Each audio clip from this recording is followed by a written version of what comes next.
It's not every day that a headphone like this comes out. Let's talk about it.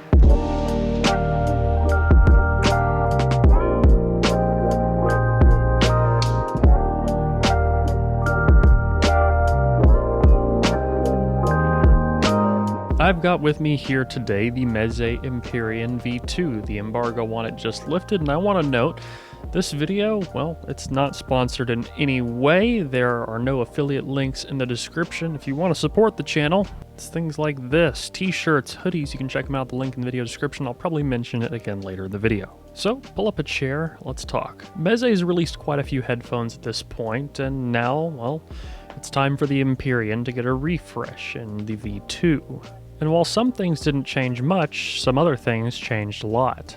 For this video, I've brought in the help of a friend, another YouTuber, Joshua Valor, and you're going to see a bunch of clips of us throughout this video talking about the Empyrean Mark II. The build, as with many Meze headphones, is immaculate, to say the least. The look, the feel, the comfort, everything is about as spot on as what you would expect from a flagship multi-$1,000 headphone, which this is. It's not cheap at all by any means, but if anything, the build and feel of it exceeds its already pretty high price tag. This is the level of building comfort that we should expect at this price and at higher prices, Meze being one of the only ones that actually nails it completely. The carbon fiber, the aluminum, the way that the headband actually tensions, and the cups seem to perfectly align on my head, everything is nearly weightless. And not only that, everything is still breathable. The new hybrid pads feel very, very nice on my head. I don't get any pressure spots literally anywhere, not on the sides, not on the top. You just adjust it to your head size, put on the headphone, and it rests there comfortably.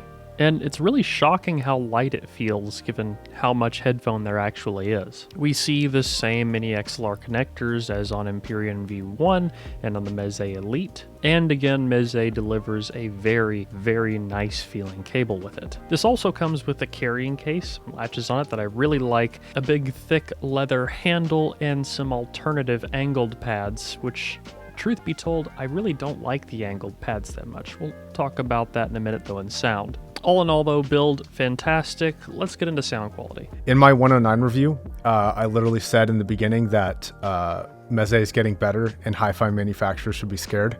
Yeah. Here's it coming to fruition. It's really good. I think you and I feel similarly about where this thing falls into kind of people's sound preferences. It's not like you're chasing maximum accuracy, but it's really fun and really satisfying. Like, it's really like if the Empyrean fixed everything that was bad about it to begin with and then added some on top of that. There's a lot of headphones out there that try to be fun and unique, but a lot of them just kind of end up being bad. This is where I want to make a distinction. I know we've talked about this in the past, how there's audiophiles that are looking for a reference sound, and there's audiophiles that are looking for like a live sound or a fun sound. I know that there's definitions for all of this, but I tend to say more that an audiophile is kind of the person who's looking for that sort of live fun sound, whereas a hi-fi enthusiast is someone who's looking more for like reference. And maybe you view it the other way. I'm just using these terms very casually. Regardless, there is a distinction in this hobby between people who are looking for a reference sound that is extremely neutral and people who are looking for a very fun and engaging sound. The Empyrean Mark II, well, it's a fun and engaging sound, but it's probably the best implementation of a fun and engaging sound that I've ever encountered. There are things that I would consider to be more of a reference, things like the Warwick Bravura, but there isn't a headphone I can think of that's more fun, but is still good. You see, a lot of times when a headphone is fun, well, it sacrifices a lot of things. You end up with lots of narrow Q treble dips and peaks, really exaggerated wild frequency response, lots of mud, just generally lots of unpleasant side effects. And this headphone, while it does have a bit of a strange frequency response, it's pretty linear. Aside from a couple of bumps in the treble, this headphone is really, really enjoyable, but still maintains good timbre. It still sounds correct, but does so while still being really engaging. It's the least Meze headphone that Meze's ever released, but also the most Meze headphone that Meze's ever released. One of the other things that we talked about off camera was how crazy efficient it is and how it runs on anything you put it on and it sounds great. Like I was just using it. I've been using it with the WA23 amp that I'm reviewing just because it's like the best, you know, that I have right now. But I was also using it on like that little Moon River. No, it's not even a Moon River. It's the Dawn Pro, the Moondrop Dawn Pro. That little $50 amp. Sounds fantastic off of that thing. Yeah, I use it on the Dawn Pro too, actually.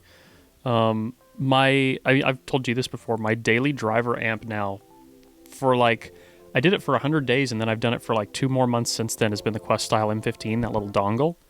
And I just love it. And that like low gain, half volume is like overkill for it, which is nuts. Like the Dawn Pro, it's like loud at like 40.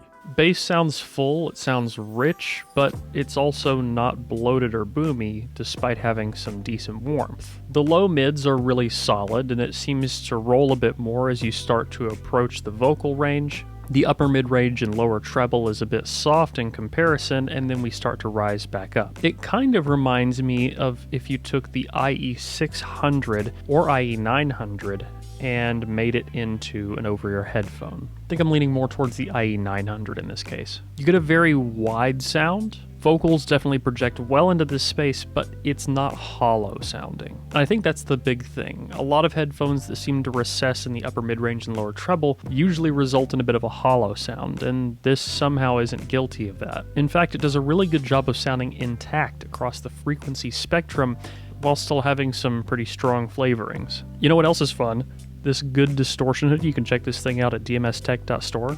Look at the back of this thing. I spent a lot of time working on this. I'm just facing my wall right now. I think this is the best hoodie I've ever made, and this is how I support the channel. Okay, enough self-promotion, let's get back into the video. All that said, it still manages to sound natural, but that's a bit more volume dependent. Above that, the treble is very airy, it's very sizzly, but it also is pretty smooth. You hear a lot of detail in very high ranges that I feel like can often be lost with a lot of headphones. And that airiness could be bright for some people. It really depends on how loud you're listening, and that's where I want to go into this next bit, loudness. So I find myself listening quieter with this headphone than I do with a lot of other good headphones that I have here. Things like the HD 600, the 650, the 6XX, I listen to at a louder volume than I do the Meze Empyrean II.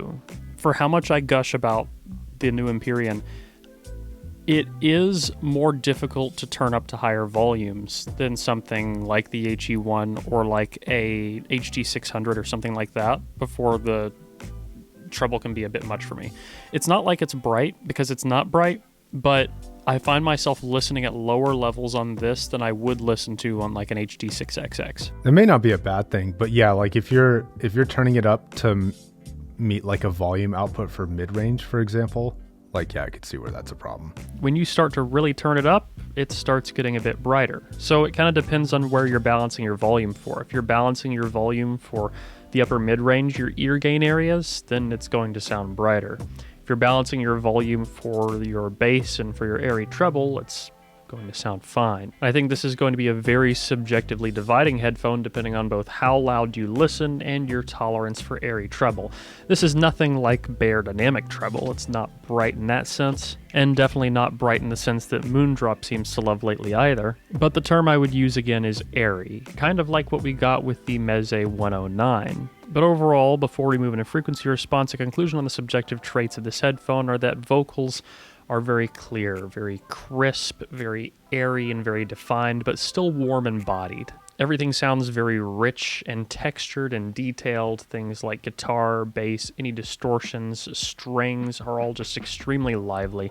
They're well placed, it sounds wide, it sounds spacious. Now let's get into frequency response. I've got a graph pulled up here. It was measured on this head behind me, the Brulin Care 4128C. This is a compensated measurement to diffuse field, and the gray window here represents the average listener preference window. Basically, if something is within this window, it's within the bounds of the average listener preference. This is based off the Harman research, and if you want to know more about it, you can check out a link in the video description that explains more about this type of measurement. More or less, we're getting more information this way than if you were looking at just measurement against a flat target. Things that go above or below this area start to go outside of the realm of listener preference. So, starting from the end, we have pretty decent bass extension, but you can tell that the super deep sub bass rolls just a little bit. But from roughly 50 Hz and up, which 50 Hz is still pretty deep sub-bass, it's nice and strong, especially compared to the rest of the frequency response. We get more energy than the average listener preference window at around 200 Hz, which explains why it has warmth to it. Normally when a headphone would have this bump, it would end up being a bit more on the muddy side, but somehow the Empyrean manages to avoid that. Moving up from there, we have a bit of elevation through the mid-range, at least in lower mids, which is where it gets that sort of richness from. And then we start to recess. Specifically, the recess peaks around 1.7, 1.8 kilohertz, and that dips just below our average listener preference window. This is an area where I was really surprised that it didn't result in a more hollow sound, but something about Meze's tonal balance ended up working out here for the better. I think this is probably responsible for why the headphones sound so spacious and wide. And then above that, it's very clear why the headphone sounds airy. We have a lot of treble that starts to ride the upper edge of the average listener preference window. Now the peak we see at around 9.5 kilohertz. That's normal to see on a headphone with the 4128, but the peak at 6 kilohertz is definitely there. This is a smaller peak than you get on things like the HD800 and 800S, but it's definitely still present. If there was something that I had to change about this headphone, it would probably be to bring just these few peaks in the upper treble down a little bit. They're absolutely tolerable, and I don't think it has a massively negative impact on the sound, but I do think this is why I tend to listen with this headphone at lower volumes than I would with others. But outside of that, you can tell the treble extends really high into the frequency range, and that's why we're getting such an airy sound. You're familiar with Sound ID Reference. It's that software that does studio calibration for headphones and things like that. Obviously they have multiple targets in there. The default target is really close to Harman, and they have a new target curve. They recently put out a whole paper on it talking about like this target curve and why it's good for mixing and all that, and they call it their smiley curve. And oddly enough, that measures pretty closely to the Empyrean V2. This is one of those like some headphones you can kind of judge based off the frequency response, but this really is one of those headphones where you need to hear it. Headphones that have a big dip through the mid-range, like the HD820, like they do not grip you in any way. Like it just kind of sounds like it's there and it sounds like centered, but that's it. There's nothing like... The HD820 grips me with sadness. Yeah, it grips you with depression. I generally lean more towards things that have a more reference sound, and in this case, well, this is a bit of an outlier for my preferences, but I like it a lot. I could very happily own a headphone like this alongside something like an HD650 or an HD600 for my reference point, and just call it a day. Though I don't think I'll ever rest until I have a Warwick Bravura. But with that in mind, I wouldn't mind owning those two headphones side by side, because the Empyrean V2, well, it really stands up to that level of quality. Dude, the Empyrean came out in 2018. So in 5 years, they have gone from releasing a flagship headphone that at first launch, a lot of seasoned people weren't very happy with, to what I would consider possibly maybe the best headphone ever. Odyssey, for example, makes some really incredible headphones. The MM500 right now is kind of like the bee's knees. A lot of people still love the LCD2. The Carbon's got a lot of attention. But like the jump from like LCD4 to LCD5 was not as drastic as this. It was not as drastic, and I feel like they definitely gained some, but they also lost some. Like the bass, not an improvement. When's the last time you recommended an LCD5 to someone? I think the only times I ever really recommend that headphone is like somebody who loves to death drum recordings. Yeah, usually if someone's like, I want a modern Odyssey, I'm like MM500. So the conclusion here is this. The Empyrean Mark II, it's a fun headphone, but it's a good fun headphone. The comfort, the ergonomics, the build is all beyond top notch. Meze has set an extremely high bar for what a fun headphone can be, and if that's something that you're interested in, well, I think there's no better place to look. And if you're after more of a reference sound, well, there's a lot of other great options to consider instead. But I really do feel comfortable saying that I think this is the best audiophile fun headphone at any price. So I think that's going to wrap up this video, guys. If you liked it, leave a like down below. Comment, let me know what you want to see in the future. If you want to get active in the community, you can at the forums or Discord, both available at the link in the video description. As always, don't forget to stick around and subscribe for more videos like this in the future. Till Till next one, guys. Peace.